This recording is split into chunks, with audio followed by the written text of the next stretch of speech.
So this week I had the pleasure of doing a videography gig at Nvidia's GTC conference, and I'm going to break down everything from how much I earned, how I approached the shoot, and even how I got this super lucky shot of Jensen up close from the client's booth. To start, here's the context. The client was a robotics company looking for someone to capture footage of their booth for a highlight video, and these were the specific deliverables and scope. 6 hours of coverage from noon to 6 p.m., process raw footage, so stuff like basic color correction, trimming, and organizing. They needed delivery within 1 day, so pretty fast. They also needed a few staff interviews conducted on site, a few time lapses, as well as 10 to 20 photos of the booth. So to accomplish all this, here's the kit I assembled. My Sony a7S III with a 24-70 lens as the primary video camera, which is what I'm recording with right now. My Sony a7 IV with a 24-105 lens. I would use this for the time lapses, photography, as well as the B-cam video. A DJI RS4 gimbal, where most of my shots would be shot from. A set of DJI Mic 3s recording directly to the camera for interviews. And then the usual extras all packed into my low pro bag. So how much do you think I charged? Well, here's a reveal. $1,200. This is my first video on the channel, so I don't even know if anyone's gonna watch it, but if anyone made it here, let me know what you think of the price. Is it too high, too low? I'm curious. And by the way, this was through Fiverr, so they take 20% off the top. So I'm actually getting paid $960 after their fee, and then, all the other expenses. So back to the shoot. The NVIDIA conference took place in San Jose, so I took the Caltrain over, public transportation. We're in the middle of a heat wave right now in the Bay Area, so I started sweating pretty early on just walking to the station. And in fact, I would be basically sweaty the entire rest of the time. And according to my Apple Watch, I actually got about 10,000 steps in by the end of the day. So I got to the convention center around 11:30 a.m., anticipating some delay checking in, finding their booth. And the client actually already paid for my ticket, which I think was like $1,000, by the way, pretty steep. And they also had this facial recognition check-in that was actually really fast.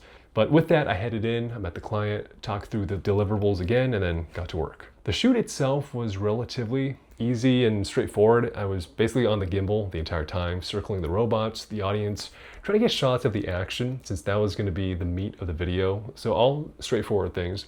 But with these sorts of highlight reels, there's no specific script, but you have to have some sort of checklist, right? So in my head, I was thinking of stuff like making sure to get robot action, close-ups, audience reactions, audience interactions, the team members themselves talking to clients, and super important, but often forgotten, the signage shots themselves. So by the mid-afternoon, the crowds were really swelling to the point where I often had nowhere to stand because there was just no room. And it was kind of hard to get shots at times, but of course, this is a good thing for the clients, to be busy, and it gave me plenty of material to work with. One challenge though was that it was so hectic and packed that I had nowhere to put my stuff.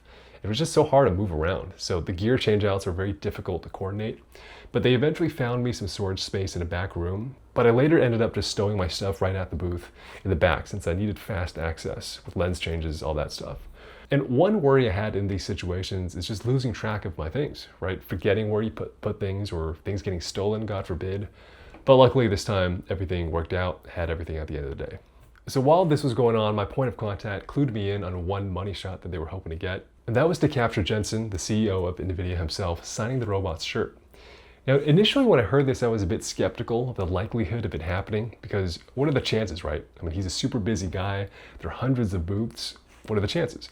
But as the day went on, I started to appreciate the level of planning and forethought that the client put into this to basically will it into existence. And it kind of just all happened. It all came into place. So here's how I got this shot of Jensen signing my client's robot's shirt at Nvidia GTC this week. It might look like a straightforward shot, and I guess it kind of is, but let me tell you, there was a lot of choreography that went into making it happen. My job as the videographer was to be in the right place at exactly the right time to get the shot, and all credit goes to my client's team who handled all the meticulous planning leading up to it. See, it all rode on a lot of dependencies. We knew Jensen was going to be interviewed for a live taping of the All In podcast about 50 feet away from our booth. We also knew that he would likely be walking the conference floor for a little bit afterwards. But what we didn't know and couldn't control is the exact path that he would take and whether he stopped. But while he was being interviewed, the event staff started cordoning off the entire pathway in front of our booth. So at least we knew there's a high probability that he would be walking this way. So in anticipation of this, my client tailored their booth setup specifically for Jensen to reel him in and maximize the chance of him stopping. On the display, they loaded up a simple call to action that he was likely to glance at, and it playfully asked him to sign their robot's shirt. The robot itself was prepped to hold the shirt at the right angle, and of course we had the marker laying right there, ready to go. And from there, one of three things could happen. First of all, he could just decide not to walk that way. Totally possible, and that would be that. But secondly, he could walk past us and not stop at all. And in my head, that was probably the most likely outcome. But best case scenario, he'd walk by, he'd see the booth, see us asking for a signature, and then he'd actually sign it. Luckily, Jensen, being the well-humored guy that he is, pulled through for us. As far as my video setup, my goal was to get the robot and Jensen and him signing in the same shot, and that way my client could use that footage for social media or marketing materials.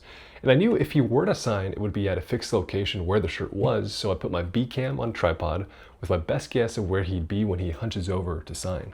Then on my A cam, I went handheld to get a bit of a close-up, and unfortunately the space was super limited, so I couldn't really reposition myself to get the ideal angle I wanted, or even to get the other side, maybe go over the shoulder or go from behind. In hindsight, I definitely should have gotten closer, and I should have gotten a slightly different angle, because the two angles I did get were too similar. The handheld should have been more dynamic, maybe either angled higher or ideally just further away from the B cam. But regardless, it was a success. And at the time, I remember thinking just, wow, like I can't believe that worked. Wow. Well done, guys. You actually got it. And I'm just really happy for my client, since they get a really awesome story to tell. And of course, they also get the autographed shirt for the robot, which I'm sure they're going to frame and display in their office. And for me, this is a really rewarding experience. I got to see GTC, walk the floor, see Jensen up close. So all in all, a really great shoot. And I ended up staying about an hour extra just to get more shots and get more photos for the client. And they actually asked for a few time lapses of the booth while I was there, but I wasn't really prepared for it. I actually had never shot a time lapse before, but luckily I had the equipment. I brought a tripod just in case, and I had my A7 IV, so I just quickly ChatGPT'd how to shoot a time lapse. I dialed in the settings exactly as instructed, and then I just trusted the process. So I'll say it was nice to have the right tools. The tripod I did have was able to go super tall, which was important for the wide angle. And I think the footage turned out fine. Of course, it could have been better, but now I know that if I ever need to do it again, I'll be better prepared. By the end of the day though, I was super exhausted. My forearms were just really sore from holding the gimbal for many hours at that point. So I just quickly walked the conference floor just to take it all in, see the cool demos at the other businesses. But the work wasn't done quite yet. The client did need the footage as soon as possible to edit, so I rushed back to the Caltrain, but not before getting some more establishing signage shots of the Nvidia signage and little posters and banners everywhere. So that's something that is super important and really helpful for the editors to establish time and place. And up to this point, I had never delivered raw footage to a client before, only fully edited videos. So I wasn't sure how to properly price and scope it, since what they needed wasn't just raw footage straight from the camera. Like that would be easy to do, but rather I would need to color correct the S-Log footage, trim out the bad stuff, organize the shots by type so it's easy for them to work with. And that process ended up taking me roughly another 6 hours. I had to watch all the footage, do that light color correction, and then export each one individually, upload each one to the cloud. And I was trying to figure out some way to just batch export the hundreds of video clips by that point, but I couldn't find a way to do it in Premiere that would preserve the color correction. So if anyone knows, please let me know.